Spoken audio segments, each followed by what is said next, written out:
Custo de vida, emprego e desemprego, cesta básica, tarifas públicas, salário mínimo. Agora, na Brasil Atual, a análise do DIEESE. E hoje a análise será feita aqui pela Camila Ikuta, ela que é socióloga do DIEESE. Vamos lá, Camila. O DIEESE lança tradicionalmente, sempre no mês de março, um estudo sobre a inserção das mulheres no mercado de trabalho brasileiro. Nesse ano, nós levantamos um conjunto de informações a partir da pesquisa PNAD contínua do IBGE e nós tentamos traçar um panorama sobre como as desigualdades entre mulheres e homens existem nas mais diversas etapas da vida da mulher. Então nós olhamos desde a questão familiar, né, dos afazeres domésticos, a gente olhou as mulheres que têm filhos, né, como é esse processo de colocar na creche, como isso afeta, né, a inserção, o emprego. Nós olhamos essa própria inserção no mercado de trabalho, então como é a questão da remuneração, dos cargos, né, que ocupam, até o momento da aposentadoria. Então, como as mulheres se aposentam e se existe diferença de remuneração para os homens. Então, sobre o primeiro ponto, que é dos afazeres domésticos, a gente já percebe, né, a partir dos dados dessa pesquisa, que as mulheres gastaram quase o dobro do tempo nesses afazeres domésticos, né, isso que foi declarado na pesquisa, quase o dobro do tempo em relação aos homens, ao que os homens gastam.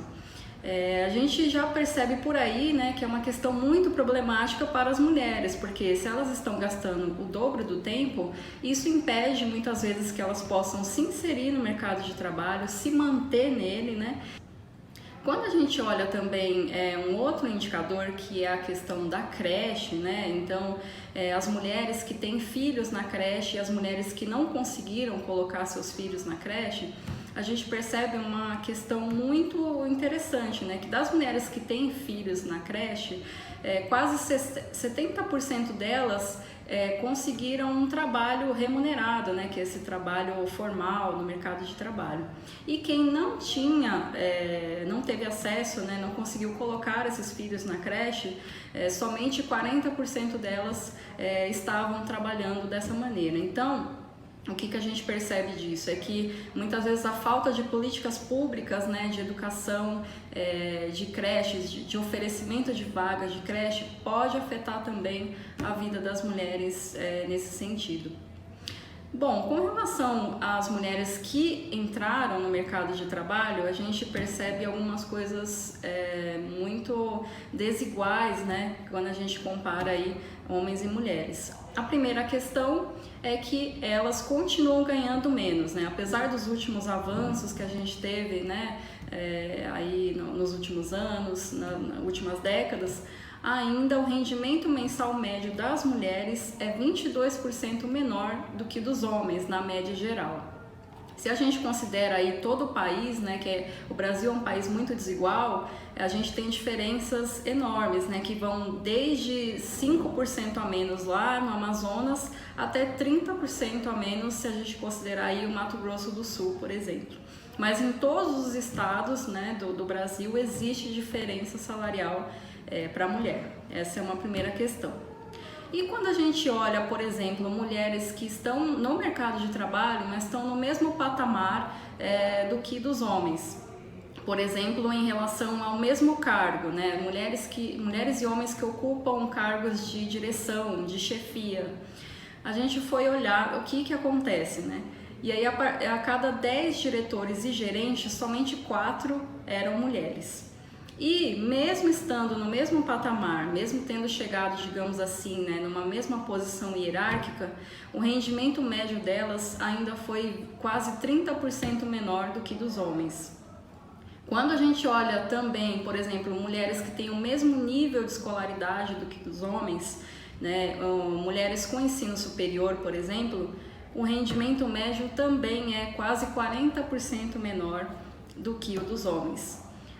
Muitas pessoas se perguntam por que, né, mesmo no mesmo patamar, existe essa diferença tão grande. Na verdade, isso se dá por conta da própria trajetória da mulher no mercado de trabalho, que ela é mais instável, né? Como eu falei no começo, muitas vezes a mulher demora para entrar no mercado de trabalho porque ela tem que cuidar da casa, dos filhos, né? Enfrenta a falta de creche. Então, tudo isso vai gerando uma trajetória bem estável da mulher quando ela se emprega. Então, às vezes ela tem que sair, né, se ausentar do emprego para cuidar de outras coisas. E também, quando ela está trabalhando, ela acaba se inserindo em setores como comércio, serviços, né, serviços domésticos, né, são as atividades que mais empregam as mulheres, educação também, né. E são atividades que pagam menos, né, que têm salários menores, tem longas jornadas, mais rotatividade. Então, a gente percebe que mesmo no mesmo patamar, mas ainda existe diferença nessa trajetória, e é isso que acaba gerando essa desigualdade. Quando a gente olha o momento da aposentadoria, a gente percebe que na verdade é um espelho, né? É um reflexo de toda essa trajetória que a mulher já teve, essa desigualdade, né? Se a mulher no mercado de trabalho ela já recebe recebe menos do que os homens, né? Tem essa diferença, a contribuição previdenciária dela também é menor, né? E ela contribui por menos meses no ano, por exemplo, do que dos homens, né? Porque ela tem esses períodos de desemprego, de ter que se ausentar.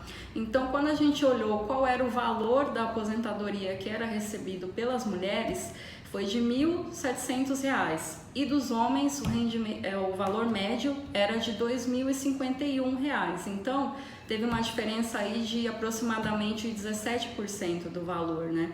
Então, a gente percebe que é um efeito cascata, né? Que vai acontecendo tanto na vida pessoal, de compartilhamento familiar, que tem rebatimento no mercado de trabalho e que tem rebatimento também no momento da aposentadoria. E essa foi a participação especial da Camila Ikuta, socióloga do Diese.